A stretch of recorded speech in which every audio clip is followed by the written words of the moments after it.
فتنہ عالمی شورا کے وجود میں آنے کی اصل وجہ مرکز نظام الدین میں لائی گئی تبدیلیاں ہیں۔ تبلیغی کام کو کتاب اور سنت اور سیرت کے تابع کیا گیا۔ مرکز نظام الدین میں سن 1965 سے 2016 تک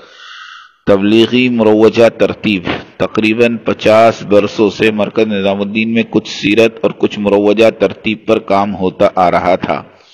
مثلاً پہلی بات مشورے میں علماء کرام کی کوئی حیثیت نہیں تھی، سارے امور پروفیسرز، ڈاکٹرز، تجار ہی کے مشورے سے طے پاتی تھی۔ تبدیلی علماء کرام سے مشورے لیے جانے لگے، حیات الصحابہ کی تعلیم دنیا بھر میں علماء کرنے لگے، علاقے میں عالم صاحب نہیں ہے تو دور دراز سے عالم صاحب کو لوگ لینے جانے لگے، مرکز کے جملہ امور علماء انجام دینے لگے۔ دوسری بڑی تبدیلی دسترخوان شاہانہ طرز کا ہوتا تھا، سادگی پر لایا گیا۔ پہلے 20 قسم کے کھانے دسترخوان پر ہوتے تھے، ایک طرف بڑوں کے لیے مرغن غذائیں اور دوسری طرف سادے کھانے عوام کے لیے، عوام دال کھا رہی ہوتی تھی اور دوسری طرف خواص، مرغ و مسلم اور چٹخاری غذائیں کھا رہے ہوتے تھے۔ سب سسٹم ختم کیا گیا اور ایک جیسا کھانا سب کے لیے لگنے لگا۔ تیسری تبدیلی مرکز نظام الدین میں جو اوپر والا طبقہ تھا ان میں گنتی کے چند علماء تھے اور کچھ پروفیسرز اور انجینئر حضرات۔ یہی حضرات دنیا بھر میں مرکز نظام الدین سے مشورے سے بھیجے جاتے تھے اور ان کا بہت چرچا تھا دنیا بھر میں۔ تقریباً 40-50 سال سے تبلیغ میں انہی کا سکہ چلتا تھا۔ چوتھی تبدیلی نظام الدین کے مشورے والوں نے سوچا کہ ہمارے یہاں تو سینکڑوں ایسے ساتھی ہیں جنہیں ملکوں میں بھیجا جا سکتا ہے، تو حسب مشورہ نئے نئے ساتھیوں کو بھیجا جانے لگا اور معروف اور مشہور 6-7 بزرگوں سے کہا گیا کہ آپ نے خوب سفر کر لیا، اب آرام کریں اور مرکز میں بیٹھ کر آنے والوں کی تربیت فرمائیں۔ پانچویں تبدیلی پہلے دور میں ہر کام کی ایک جماعت بنی ہوئی تھی، مثلاً ایک جماعت بیرون ہند جانے والوں کا تفقد کرنے والی تھی کہ کسے بھیجا جائے۔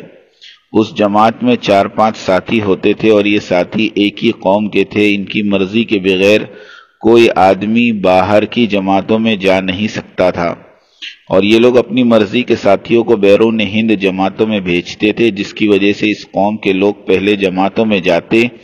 اور پھر وہاں پر منتقل ہونے کے اسباب پیدا کر کے واپس آ کر پھر اپنی غرض پوری کرنے دوبارہ اس ملک میں چلے جاتے،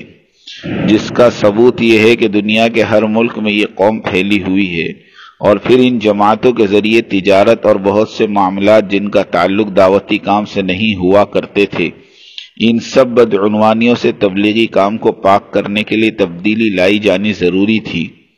اور تبدیلی لائی گئی، سب سے بڑی اور کٹھن تبدیلی مرکز میں یہ لائی گئی کہ بیرون ہند جانے والی جماعتوں کا تفقد کرنے والی جماعت کو توڑ دیا گیا اور یہ تفقد والا کام بھی مرکز کی شورا والوں کے تابع کر دیا گیا، اور اب مرکز کی شورا میں 8 احباب مستقل ہیں اور روز مرہ کی ترتیب پر رہنے والے 20-30 اور ساتھی بھی ان مشورے والوں کے ساتھ بیٹھتے ہیں اور مشورہ دیتے ہیں۔ چھٹی تبدیلی فجر کا بیان عام کر دیا گیا۔ اس سے پہلے ایک ہی شخص کیا کرتے تھے اور مولانا عمر صاحب پالنپوری رحمۃ اللہ علیہ تقریباً 35 برس تک بیان کرتے رہے۔ نئی تبدیلی کے تحت ہر روز نئے ساتھی کا بیان ہونے لگا، کبھی مولانا سعد صاحب کا تو کبھی مولانا احمد لاڈ صاحب کا تو کبھی مولانا ابراہیم صاحب کا تو کبھی کسی کا۔ الحمدللہ اس بیان والی تبدیلی پر کوئی اختلاف اور کوئی ہنگامہ نہیں ہوا، اس لیے کہ سب کو بیان کرنے کا موقع جو مل رہا تھا، کسی نے بھی نہیں کہا کہ بیان کی ترتیب کا نہج بدل گیا۔ 7ویں تبدیلی انڈیا کے صوبے والوں کو متوجہ کیا گیا کہ عالمی سطح کے کام سمجھانے والے ساتھیوں کی فہرستیں تیار کرے اور اسے مرکز بھیجے۔ سبحان اللہ، اس ایک آواز پر 200 سے زائد حضرات کے ناموں کی فہرست وصول ہوئی، جن میں بڑی تعداد مفتیان کرام اور علماء کرام کی ہے۔ مشورے سے ان ساتھیوں کو ملکوں میں بھیجا جانے لگا۔ ملک والے نئی چہرے دیکھ کر حیران ان پرانے حضرات کو فون کرتے کہ بھائی آپ لوگ کیوں نہیں تشریف لائے، تو یہ کہتے کہ بھائی کیا کرنا، کام کا وہ نہج باقی نہیں رہا جو پہلے تھا۔